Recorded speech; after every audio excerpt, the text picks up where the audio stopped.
La gratuité des frais de transport en Europe se généralise petit à petit. La France n'est pas en marge de cette révolution. En 1971, une petite ville dénommée Colomiers dans le 31, ville située à côté de Toulouse, est la première ville à opter pour la gratuité des frais de transport.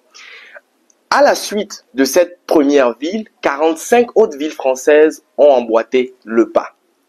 La gratuité des frais de transport est un sujet important, pertinent, car beaucoup d'entre nous utilisent le réseau de transport au quotidien pour aller travailler, pour aller à l'université, pour se déplacer.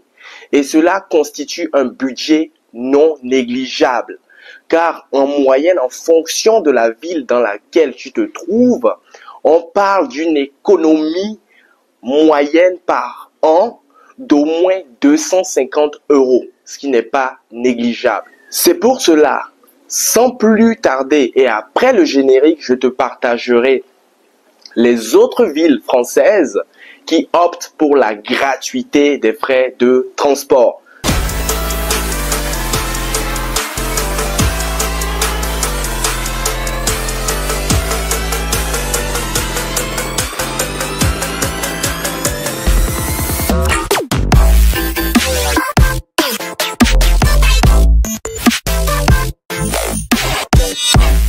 Avant de te présenter la liste des villes françaises optant pour la gratuité des frais de transport, je tiens à préciser ceci.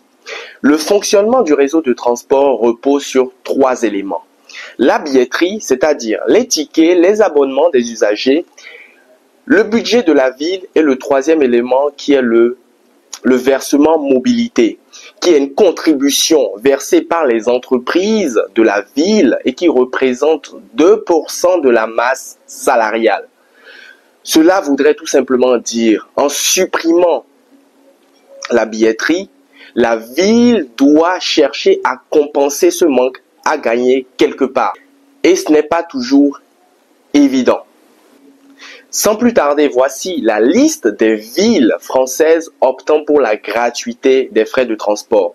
Attention, la liste que tu verras dérouler représente que les villes qui me parlent et qui te parlent et qui sont des villes étudiantes. À la suite de la vidéo, tu verras une cartographie des différentes villes françaises qui optent pour la gratuité des frais de transport.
Je suis persuadé qu'à la fin de cette liste, tu es surpris de ne pas constater la présence des villes moyennes et des grandes villes comme Paris, Lille, Bordeaux, Lyon.